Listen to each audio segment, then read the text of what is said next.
We're here at the Panzer Museum in Munster, in Germany, with Millwall Darren, Dennis Flyer. We'll be looking forward to coming here for ages.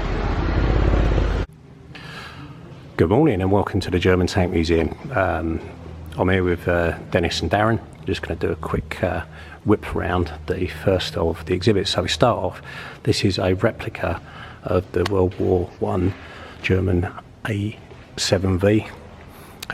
We got one of these over in Bobby, I think, or I've certainly seen one around. It's a reproduction, but it's really nicely done. Nice setting. And you can see right inside the crew compartment again with these World War I tanks. Dreadful conditions for a huge crew, but it's really nicely done. Next we're moving on to kind of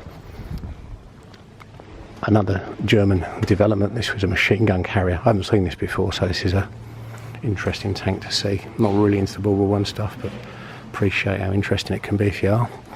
We're coming into the real beginning of Panzer development now.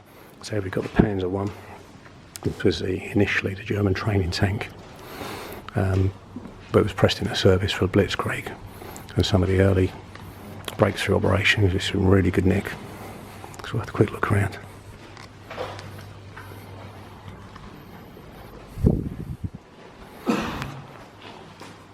When you see some of the beasts that we're going to see shortly, that's the real basis of the beast. Right, this is an interesting vehicle. I can't remember what it's called. We will have a look. So this was, again, it's an interwar vehicle. So the Germans weren't allowed to produce their own military vehicles in the interwar years. So this was developed and produced as a policing vehicle. And it's got a real kind of colonial feel to it. Really ridiculous high silhouette.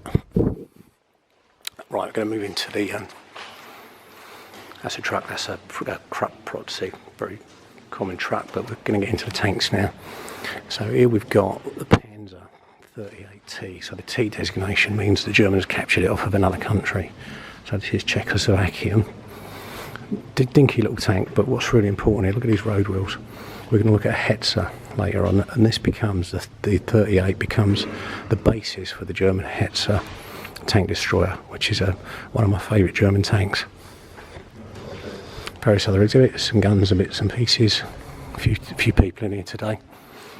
Right, the old 88, Flak 88 that we've seen before.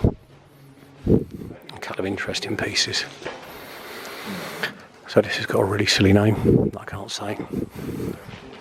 But it's basically like a heavy tracked vehicle.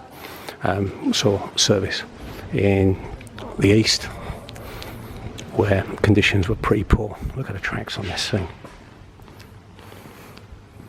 So this would have been like a prime mover, a tractor for carrying artillery and other bits and pieces around.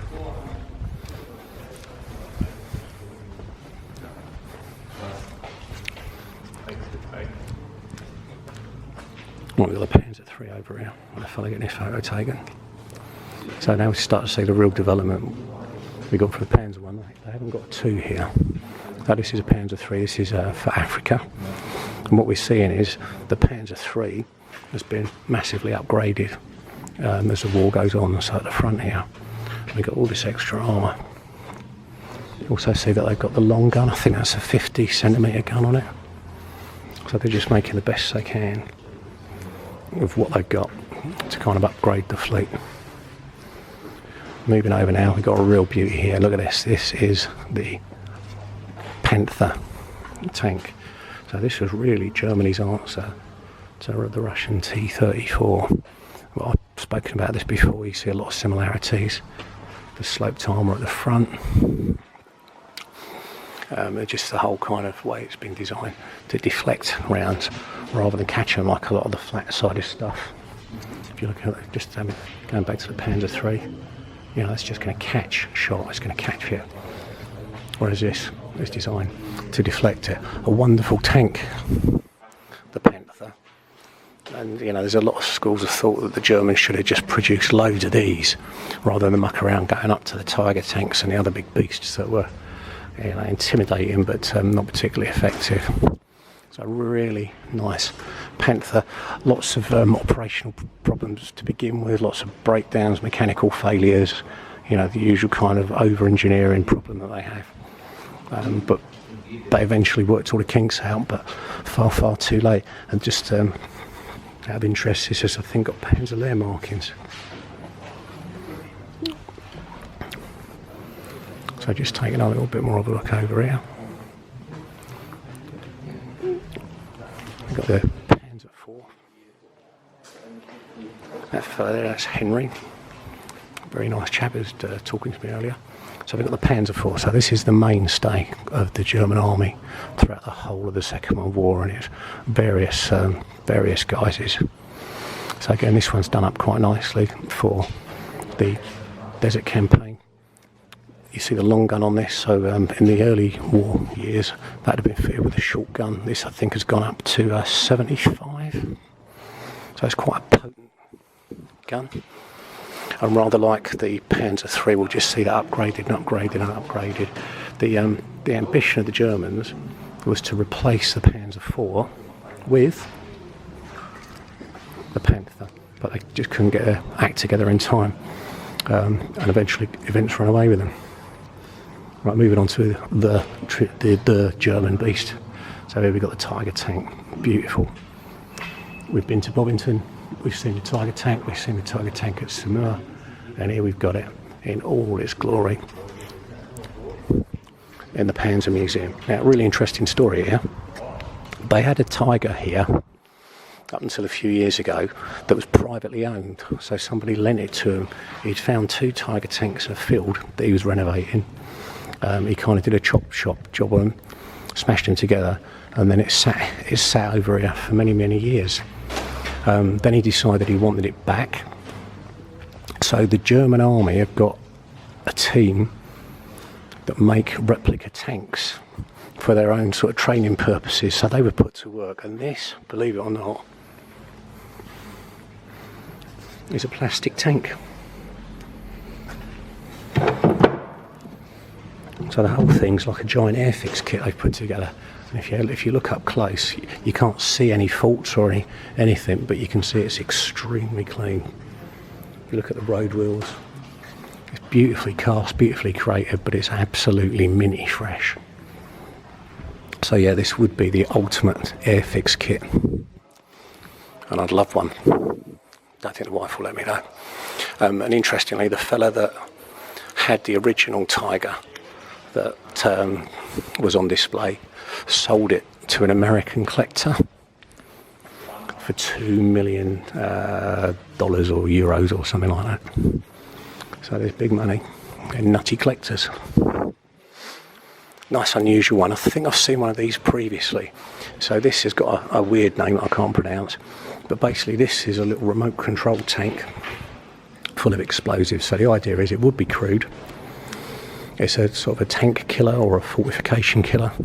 This bit at the front would be packed full of explosive charges, and the driver would drive it for most of the journey, and then when they want to launch it at its target, it becomes remote controlled, and you can see the radio mast there. That's an odd one. Schimmelwagen, this is lovely. This is a really dinky, beautiful little bit of kit. This, like, perfect for working out in Russia, where there's loads and loads of bogs and marshes and all the other crap. I think this is just one of the iconic little German designs. It's so beautiful. Quite a technical bit of kit. So they were only generally issued to specialist units, and the SS obviously blagged the load because they thought they were something special. So that's a really nice example. And now we've got the Kübelwagen.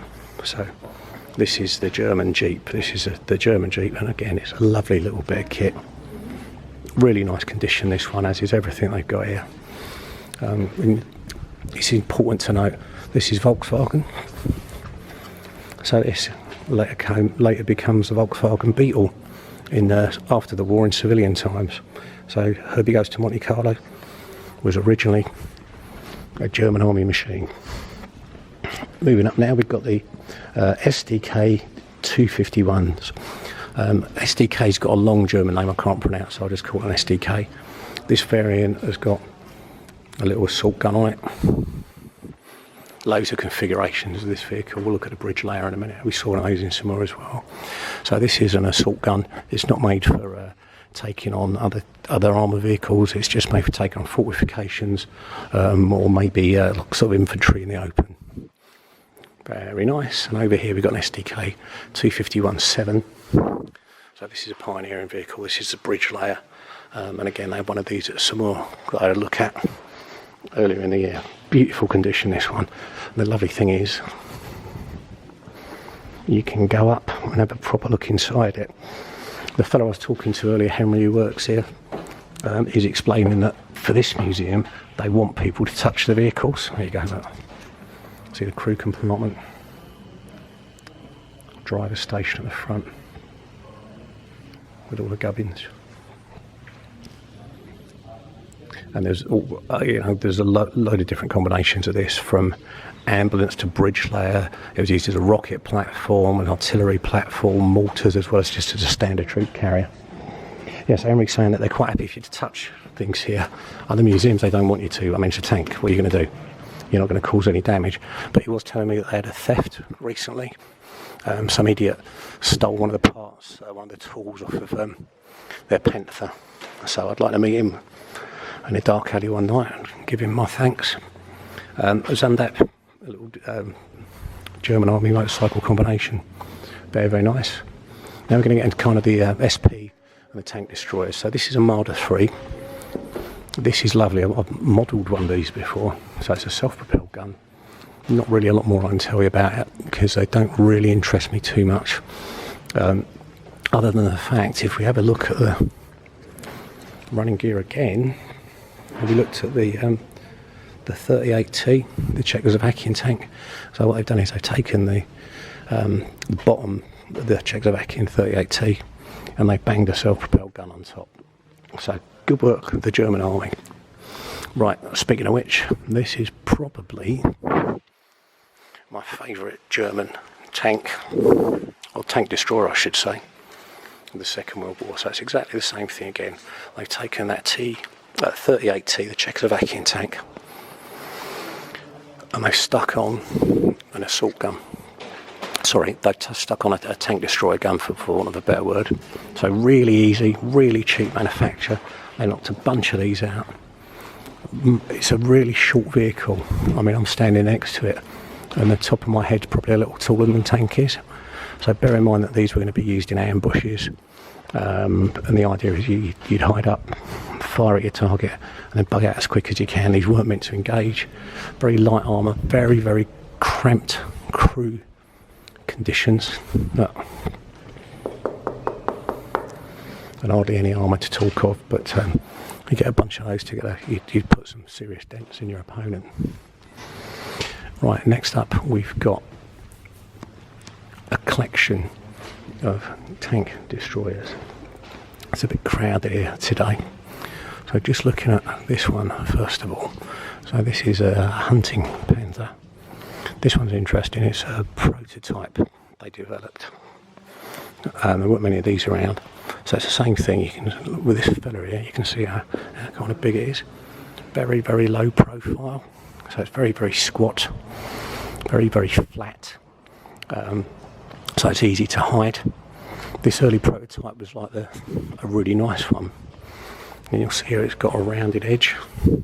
There's no nasty flat seams. So again, ballistically, if somebody's firing at you, you've not got that nasty kind of trap on it. If we move on now, this is the Jagdpanther. This is the 4, so this is what generally kind of got churned out.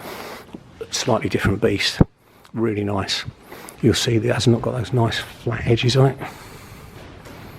It's all quite roughly just sort of thrown together. And this is nice as well. They make a little play of two things that the Germans used later in the war. So Zimmerit, which is this stuff.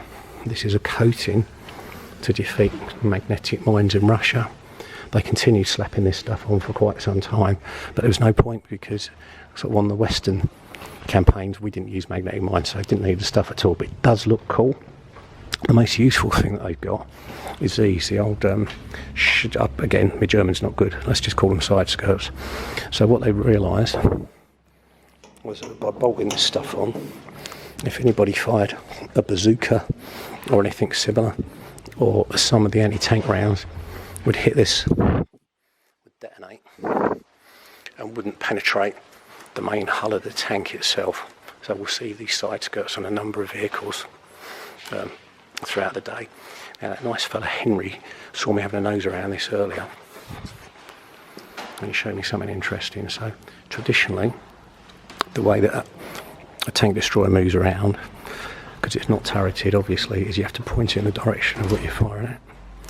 And I was very surprised when he showed me this. So you can see quite the range of movement on this thing. So it's not kind of in a fixed position. The whole gun's got quite a bit of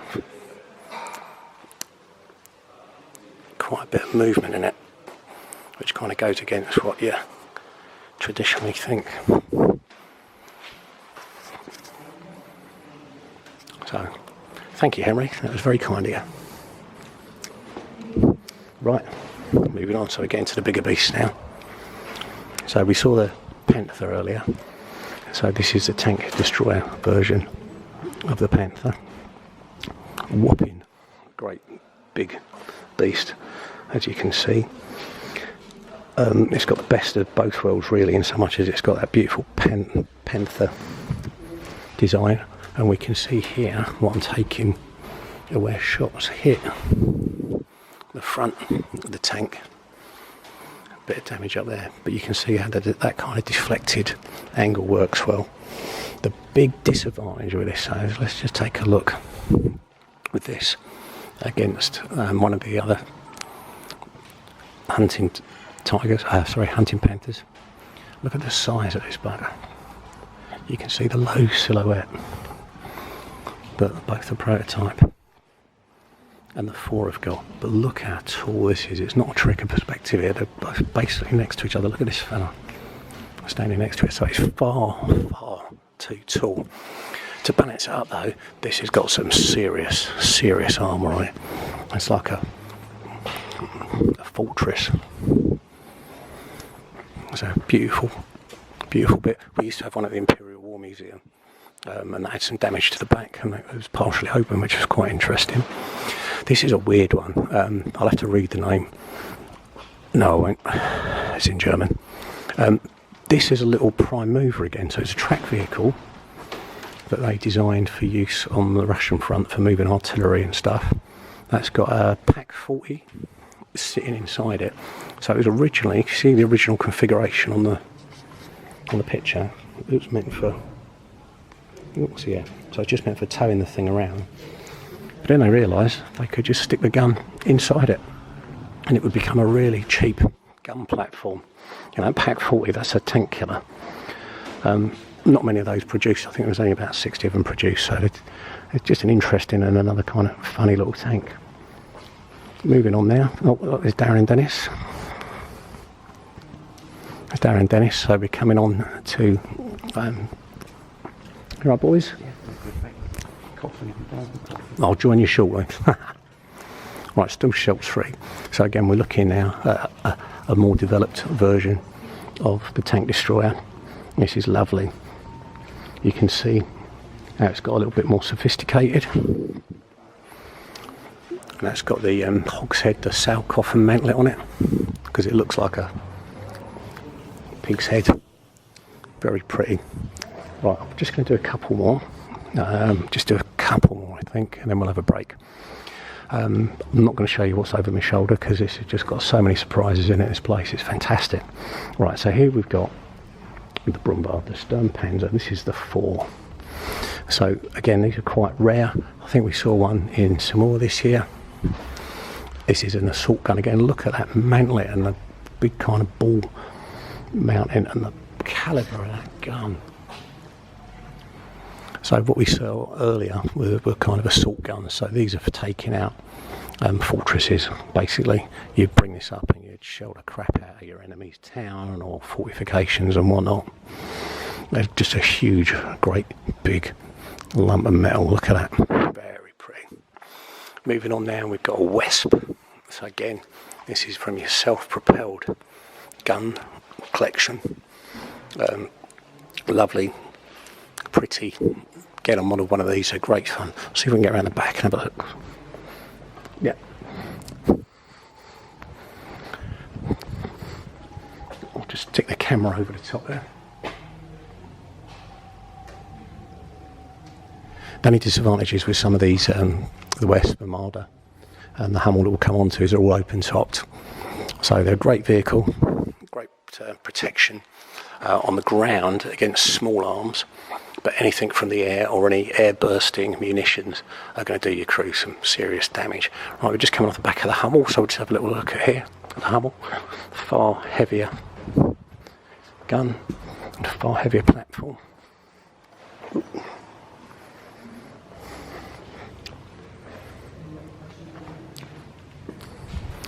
So this again is a very heavy piece of self-propelled artillery. Right, I'm going to leave it there for a minute because I've been yakking on for ages.